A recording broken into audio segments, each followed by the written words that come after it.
Hey guys, মই উৰ্বশীয়ে পুনৰবাৰ সকলোকে স্বাগতম জনাইছো মোৰ আজি ব্লগটোলে। এতিয়া বাজিছে 11টা আৰু আজি ব্লগটো এতিয়াৰ পৰা আৰম্ভ কৰো বুলি ভাবিছো। গতিকে বলক পলম নকৰি আজি ভিডিঅটো আৰম্ভ কৰো আৰু চাই থাকিব শেষলৈকে আৰু শেষত জনাবলৈ নাপাহৰিব আপোনালোকৰ কেনেকুৱা লাগিল। এইবাৰ আহি গলো এইবোৰ লৈ মেলি আজি মানে ঘৰত কোনো নাই, মা আৰু ভাইটি গৈছে আইতাৰ ঘৰলে আৰু মই ঘৰত অকলে। গতিকে ভাবিলো যে আজি ভাত নেখাও, যেহেতু অকলে অকলে বনাই ভাত খাবলৈ বৰ এলাহ লাগে, সেই কাৰণে আজি খাম এইটো মানে ৰুটি ভাজি খাম। আৰু এতিয়া আলু কাটো বুলি লৈ আহিলো কাটিবলৈ, যেহেতু এতিয়াৰ পৰা বনাই থাকো। এতিয়া 11টা বাজিলে, 11টা বাজি গ'ল দেই, 11:30 মান হ'ল চাগে। গতিকে এতিয়া মই খাম আজি ৰুটি ভাজি আৰু এতিয়া আলু কাটো, আলু ধুই মেলি আনিছো, এতিয়া কাটি লওঁ।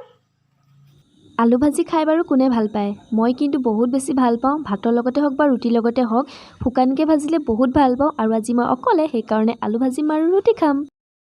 আলু কটা হৈ গ'ল মোৰ, দীঘল দীঘলকৈ কাটি ল'লোঁ। এটা আলুৱে মোৰ কাৰণে হৈ যাব, সেইকাৰণে এইখিনি কাটি ল'লোঁ। এটা পিঁয়াজ মিহি মিহিকৈ কাটি লৈছোঁ আৰু লগতে এটা কেঁচা জলকীয়া আৰু শুকান জলকীয়াও ফালি লৈছোঁ। কেৰাহীত দি লৈছোঁ মিঠাতেল আৰু এতিয়া ইয়াতে দি দিছোঁ মই ফালি ৰখা জলকীয়া দুটা। বহুত বেছি নাই দিয়া, যিহেতু জ্বলা হ'লে খাব নোৱাৰোঁ। আৰু অকণমান ভাজি লৈছোঁ আৰু এতিয়া ইয়াতে মই দি দিছোঁ পিঁয়াজখিনি, আৰু পিঁয়াজখিনি মই অলপমান ভাজি ল'ম। বহুত বেছি নাভাজোঁ, মাত্ৰ কেঁচা যিটো গোন্ধ সেইটো যোৱালৈকেহে ভাজিম। বহুত বেছি ভাজিলে খাবলৈ ভাল নালাগিব, সেইকাৰণে এয়া মোৰ ভজা হৈ গ'ল। এতিয়া ইয়াতে মই দি দিছোঁ অকণমান হালধি, আৰু হালধি যিহেতু তেলত দিব লাগে তেতিয়া ৰংটো খুব ধুনীয়া আহে, সেইকাৰণে মই তেলতে দিওঁ আৰু খুব ধুনীয়াকৈ সকলোখিনি মিলি যায়। আৰু এতিয়া মই দি দিছোঁ ইয়াতে আলুখিনি। এয়া আলু দিয়া হৈ গ'ল, এতিয়া মই লৰাই দিছোঁ আৰু হালধিৰ ৰংটো খুব ধুনীয়াকৈ আহে আৰু একদম আটাৰ লগতে মিলি যায় যদি তেলত দিয়া হয়, সেইকাৰণে মই তেলতে দিওঁ। আৰু এতিয়া ইয়াতে মই দি দিছোঁ সোৱাদ অনুসৰি নিমখ, আৰু নিমখ কমকৈ দিছোঁ যিহেতু শুকান ভাজি হয়। যদি বেছি হৈ যায় তেতিয়াতো আৰু কোনো কথাই নাই, কমাব পৰা, সেইকাৰণে ভাজি বনাই আছোঁ। আৰু এইফালে মই চচত গৰম পানী কৰিছোঁ আটা সানিবৰ কাৰণে। এতিয়া আটাটো সানি বনাই কৰি হৈ গ'ল আৰু ইমান বেছি আজি গৰম নহয়, সেইকাৰণে অকণমান বাহিৰলৈ ওলাই আহিছোঁ।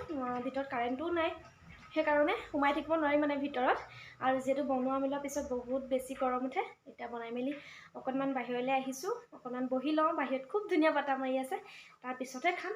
আৰু গোটেই ঘামি একদম জোল বৈ আছে, চাওক গোটেই অৱস্থা নাই, এইবোৰ গোটেই ঘামি গৈছোঁগৈ। আৰু আজি তেনেকৈ বতাহো মৰা নাই আন দিনাৰ দৰে, সেইকাৰণে অকণমান বাহিৰলৈ ওলাই আহিছোঁ।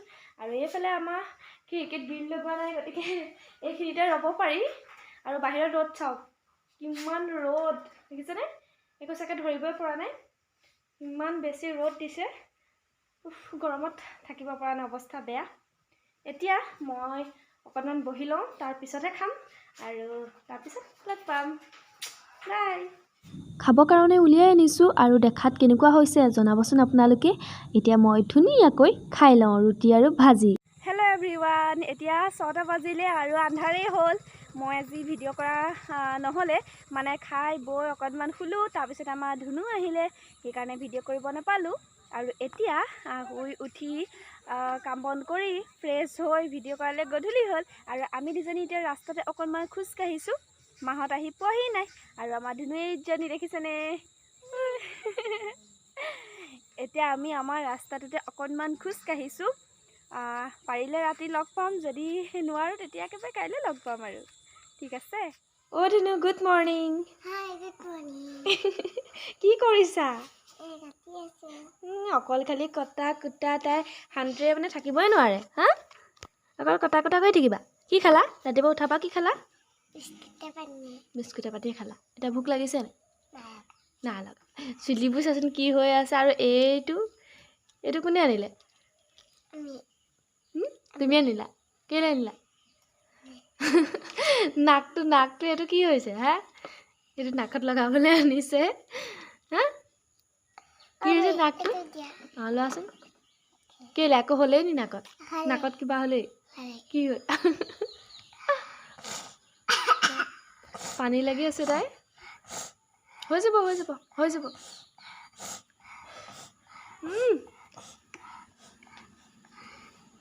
দিয়া মোক দিয়া, মই লৈ যাওঁ। এইখন কাটি কুটি কি কৰিলে? দিয়া কেঁচিখন দিয়া, মই লৈ যাওঁ। দিয়া কেঁচি দিয়া। কিয়? দিয়া মই লৈ যাওঁ। দিয়া কেঁচি দিয়া। চাহ বাকি আনিছোঁ খাবলৈ, আদা দিয়া লাল চাহ আৰু লগত আছে বুন্দিয়া লাডু। এতিয়া মই খাই লওঁ। হেল্ল' এভৰিৱান, এয়া শুই উঠি আহিছোঁ আৰু মাতটোত চাগে ধৰিব পাৰিছে, লগতে চকুকেইটাত ধৰিব পাৰিছেনে বাৰু? মাতটো অকণমান ভগা ভগাকৈ ওলাইছে, যিহেতু শুই উঠি চাহ একাপ খাই আহিছোঁ আৰু ভাবিছোঁ আজি নামকেইটা ল'ম, যিকেইজনৰ নামে নাথাকি গৈছিল। আৰু মই এতিয়া লিখি আনিছোঁ। প্ৰথম নামটো হৈছে কাবেৰী বৰা। তাই মোৰ ভিডিঅ' চাই আৰু তাই ভিডিঅ' দিয়ে, আপোনালোকে চাব তাই ভিডিঅ'। নগাঁৱৰ হয় কাবেৰী, তোমাক স্বাগতম জনাইছোঁ আৰু ধন্যবাদ জনাইছোঁ মোৰ ভিডিঅ'বোৰ চাই মোলৈ খুব ধুনীয়া ধুনীয়া কমেণ্ট কৰাৰ বাবে। চাই থাকিবা মোৰ ভিডিঅ'বোৰ। আৰু পিছৰ নামটো হৈছে মধুস্মিতা, মাজুলীৰ। খুব মৰম লগা এজনী ভণ্টি আৰু তাই মোৰ ভিডিঅ'বোৰ চাই খুব মৰমত কমেণ্ট কৰে। মধুস্মিতা, তোমাক স্বাগতম জনাইছোঁ আৰু ধন্যবাদ জনাইছোঁ মোৰ ভিডিঅ'বোৰ চাই থাকিবা, ঠিক আছে। তাৰপিছত আছে মিলিজুলি আছামিজ ব্লগ নে তেনেকুৱা কিবা এটা আছিলে দেই।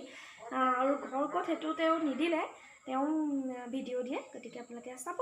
মিলিজুলি আছামিজ ব্লগ নে কিবা এটা তেনেকৈ আছে। আপোনাক স্বাগতম জনাইছোঁ, লগতে ধন্যবাদ জনাইছোঁ মোৰ চেনেললৈ অহাৰ বাবে। চাই থাকিব মোৰ ভিডিঅ'বিলাক।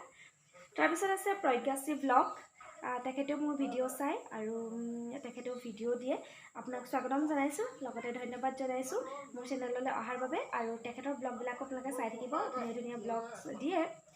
নামটো হৈছে প্ৰজ্ঞাশ্ৰী ব্লগ আৰু কোন জেগাৰ হয় সেইটো আচলতে নিদিলে, সেইকাৰণে মই ক'ব নোৱাৰিলোঁ। এইকেইজনে আছিলে আজি নাম ল'বলগীয়া।